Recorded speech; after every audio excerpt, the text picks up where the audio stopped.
Hoje tem reunião entre o ministro da Fazenda e o presidente da República.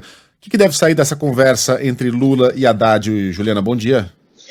Bom dia, Megali, tudo bom? Bom Tudo jóia. dia, Sheila, bom dia para Carlinha, Tudo jóia. bom dia para o nosso ouvinte, boa semana. Bom, a gente vai acompanhar daqui a pouco, 10h30 da manhã, a reunião do presidente Lula com o ministro da Fazenda, Fernando Haddad. E dois temas importantes vão estar na pauta dessa reunião: as novas regras fiscais e aquele programa Desenrola para ajudar os brasileiros a saírem das dívidas. Isso vai ser importante porque, tanto do ponto de vista das regras fiscais, primeiro, para abrir espaço para queda de juro mais rapidamente, na discussão de regras fiscais que possam permitir que o Banco Central diminua os juros básicos do país, que é uma parte do juro que chega para a gente, né? Quanto nesse programa Desenrola Economia. Os números de inadimplência e de endividamento estão muito altos. Os dados que a gente pega aqui, tanto de pessoas com nome negativado, quanto pela própria questão da inadimplência, quando a gente olha aqui, os dados de inadimplência do finalzinho do ano passado mostram o maior nível de inadimplência desde novembro de 2016.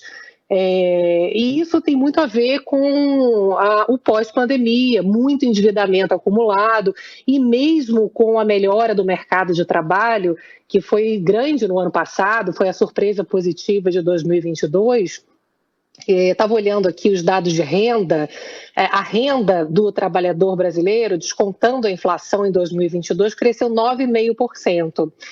Só que mesmo com melhora da renda, de mais gente trabalhando, os números de comprometimento da renda com o pagamento de dívida atingiu o nível mais alto desde setembro do ano passado. Atingiu em setembro do ano passado esse número mais alto aqui, pelos dados que eu estou olhando, caiu muito pouquinho no final do ano, ou seja, todos os dados para onde você olha aqui de crédito, são os dados do Banco Central, mostram que tem uma piora da situação financeira dos brasileiros. E aí o que preocupa mais agora é que os bancos estão segurando crédito, estão segurando principalmente as linhas que normalmente são mais baratas. Então, olha só que preocupante. Os dados do Banco Central mostram que os brasileiros estão enrolados agora cada vez mais na taxa do cheque especial, que fechou agora janeiro em 132% ao ano, e o rotativo do cartão de crédito, que chegou a 411,5% ao ano.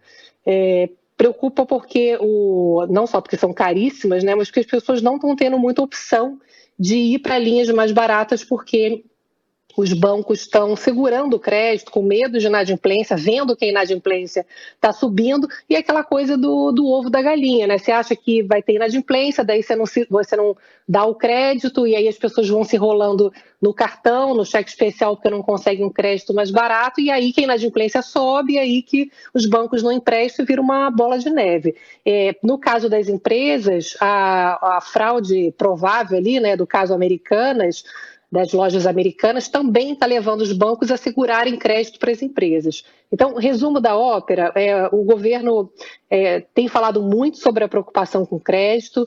Esse programa é fundamental para ajudar as pessoas a saírem a se livrarem das dívidas, e essa pressão aí de crédito dos bancos, que está diminuindo, também uma pressão a mais aí no próprio Banco Central, que tem sido cobrado de não levar em consideração, na hora de reduzir os juros, essa piora evidente no mercado de crédito no Brasil. Então, as análises que eu recebo agora de manhã dos economistas já apontam a possibilidade de queda da taxa Selic ainda na primeira metade do ano. A expectativa era só no segundo semestre. Então, é uma realidade aí para poder remar a favor do pagamento de dívidas que as pessoas e as empresas estão precisando realmente de um belo empurrão aí das políticas públicas, pessoal. Que bom, né? Que boa notícia, Ju. Tomara, então. Muito que bem. a gente consiga parcelar coisa pagando menos caro, né? Porque mais barato é que não vai ficar. Posso perguntar uma coisa pra Ju, bem rapidinho, Ju? Deve. Uma pincelada rápida. Foi legal o Canal Livre desse fim de semana, né? Ah, bom também você ter lembrado do Canal Livre, que a gente entrevistou o secretário especial da reforma tributária, o Bernard Api, e também vai na direção de ajudar no ambiente econômico, no crescimento econômico, a reforma tributária, porque é um caos, né? Para você conseguir pagar imposto, você tem que fazer quase que um curso, né, para poder entender a complexidade do sistema tributário. Então, só a simplificação já ajudaria muito no crescimento econômico, aliviaria o custo das empresas. E o Bernard Api disse que o ambiente político no Brasil é o mais favorável para a aprovação da reforma tributária desde a Constituinte.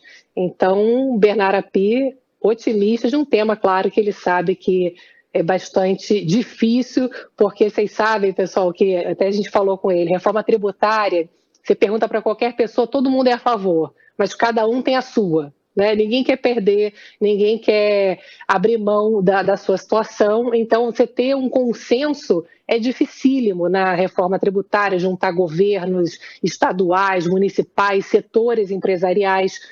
Então, é um programa bem interessante, porque ele vai explicando ali como é que ele vai fazendo aos poucos essas mudanças que são benéficas, no final das contas, para todo mundo, que ele diz que é o jogo da soma positiva, todo mundo sai ganhando. Bem, até por isso seria faseada, né?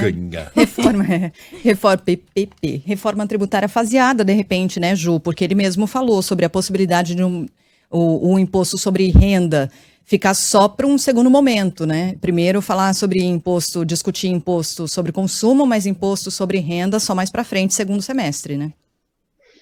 Eu até perguntei, Sheila, para ele se o fato dessa pauta da reforma da renda ser mais forte para a esquerda, né? A esquerda tem sempre muito mais, a pauta da esquerda muito mais focada na reforma da renda, para poder, por exemplo, tributar grandes fortunas, a reforma do imposto de renda. Eu perguntei se ele ia conseguir realmente dividir as duas coisas, se uma coisa não ia atropelar a outra.